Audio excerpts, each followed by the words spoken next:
I mentioned hypnotism there, and I wanted to tell just a quick story of a very bizarre situation that I personally witnessed with hypnotism, where I was a audiovisual supervisor for the student union at my college, and we used to have the classic like hypnotist comes to school. Right, we used to have comedians and singer songwriters and stuff like that. Well, this one time we had a hypnotist, and the guy's actually kind of famous. I saw him on some show the other night, but I can't remember where it was. But I was like, holy shit, that's the dude from the one night at the university. But anyway, so he was performing in the theater we had there. I mean, there's probably 400 to 500 college kids watching this hypnotist, and he does the whole routine. And I don't know if anyone's ever seen it. Have you ever seen a big hypnotist show? Yeah, like when they have people barking like dogs or whatever, right? Or doing something crazy. And so I guess I haven't witnessed it. I've just heard of them because that same situation happened at my university too. I feel like it's pretty common at mid universities. It is. There's like a circuit that these entertainers perform and whatever. And I think it pays pretty well. It's a pretty sweet gig. But anyway, I think I saw one on a cruise ship when I was real little. I can't remember. But anyway, all hypnotist routines start with bringing a large sample of people on stage and then performing some sort of trick or whatever you want to call it that essentially weeds out the people that are like the skeptics, or that are susceptible to being hypnotized. And I think the one that this guy did was like have everyone pretend there's a balloon tied to their wrist, and it's floating up and up and up. And they had their eyes closed, and they were hypnotized. And like some people didn't have their hand up at all. Some people were just holding it out at their waist. And then some people were like pretending to float away, and I don't know if they're looking for people that are really going to ham it up and play along, or if there is some sort of, personality type or brain chemistry or makeup or psychology that they're looking for. And then they tell everyone else to get off the stage. And then basically the rest of the show revolves around these people.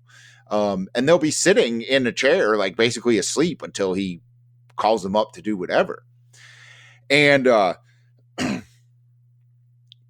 I can't remember a lot of the stuff that he did, but it was pretty funny, and it was college kids, so it was racist, racy, and turned them all into racist.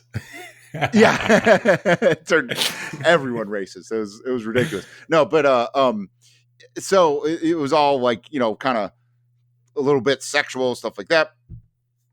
Well, he had this one gentleman. He had him do a bunch of stuff, and then he was like, all right, well, the show's almost over. I'm going to wake you up, but I'm going to leave a little kernel in your mind. And every time someone goes, hey, what's up? You're going to reply, where's my dick at? Where's my dick, bro? or something like that. Right. And then he wakes him up. And he's like, how you feeling? He's like, good. And he's like, were you hypnotized? He's like, no, I don't think it works on me or whatever. And he's like, are you sure? And he's like, why? What'd I do? And he's like, we had you barking like a dog and stuff. It's no big deal. And he's like, oh, okay, that's cool. And he's like, all right, you can go sit down. And then the kid was walking down stage. He's like, oh, hey. And he called out his name. He's like, yeah. He's like, what's up, man? And he goes, where's my dick at, bro? And he like yelled it across the stage. And everyone's laughing or whatever. And like, he didn't even, you could tell by his body language, he didn't even know he said that. And then the guy closed the show, and everyone in the crowd was coming up to this kid and going, what's up? And he was like, where's my dick at? Where's my dick? And like, and everyone was cracking up, and he was getting really embarrassed because he didn't know why people were laughing at him. And so maybe he was hamming it up, but this kid would be a fucking quality fucking actor, because like 100 people came up, and this whole theater was laughing at him because every time they said, what's up, man? He said, where's my dick?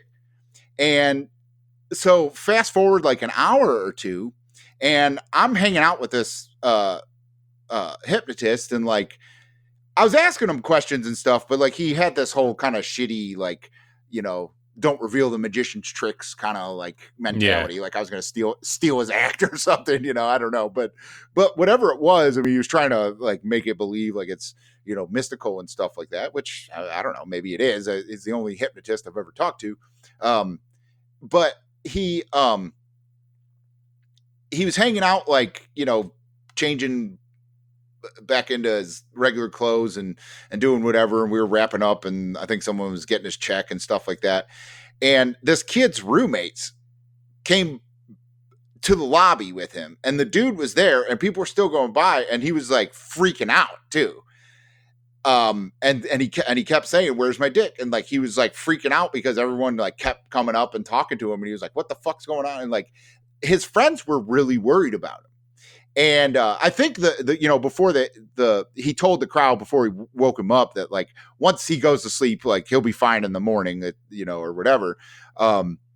And they were like, "Dude, like we can't wait that long. Like he's crying and like making a scene and stuff like that." And so the hypnotist was like, "Do you have like a quiet room I could just go in for a minute?" And I was like, "Yeah." And I let him in this room and he did whatever in there. I didn't witness how he unhypnotized him. But the kid came out and was fine. And he was like, "Man, I'm real tired. Let's just go crash."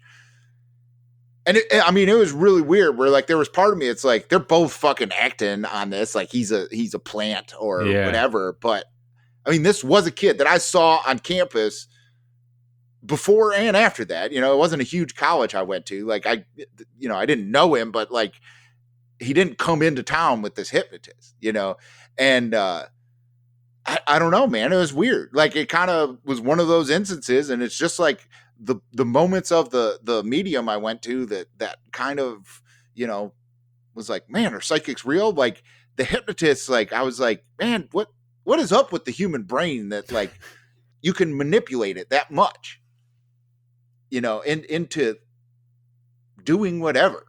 And so, maybe Reiki is a form of hypnotism. Maybe psychics are a form of hypnotism, but there's something there. Like our brain is that bizarre that it can do that, I don't know. It's weird. I don't know how that fits in with psychedelics, but like it kind of does. Like maybe that's part of the psychedelic visions people have, are suggestion and being hypnotized and in a trance. Mm-hmm. I don't know. That's a crazy story. Yeah. Like even after that, the hook is that even after all that and hours later, he came back. Right. And like, that wasn't part of the show. Like that was it was just a handful of people.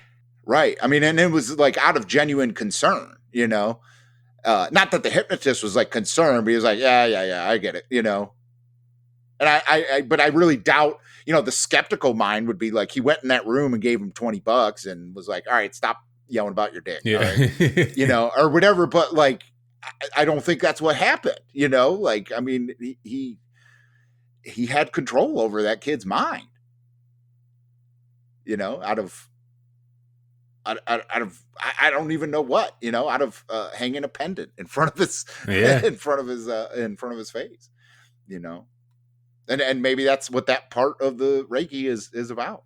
Yeah, I could see it easy. I could see it that for some people that are foreign, this is not me just like bragging or anything like that, but I could see people that are foreign to a meditative experience that could kind of put them in a trance, like the singing bowls on their body and the vibrations of them and like the patterns of how she was playing them.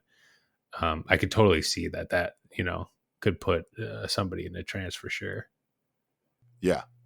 I mean, the trance state is real, like I think another thing, not just my own personal experiences, but I've referenced Graham Hancock's book Supernatural, but that's basically what that talks about. It kind of ties a whole bunch of different unexplained phenomena into like, it's all trance, and there's something to that state of consciousness of humanity ties into all these, chakra alignments and psychedelic states and psychic intuition and all of that. It's like kind of all the same energy and and capability of our minds and our brains that, like, I don't know, you can't really be too sure to call anything bullshit,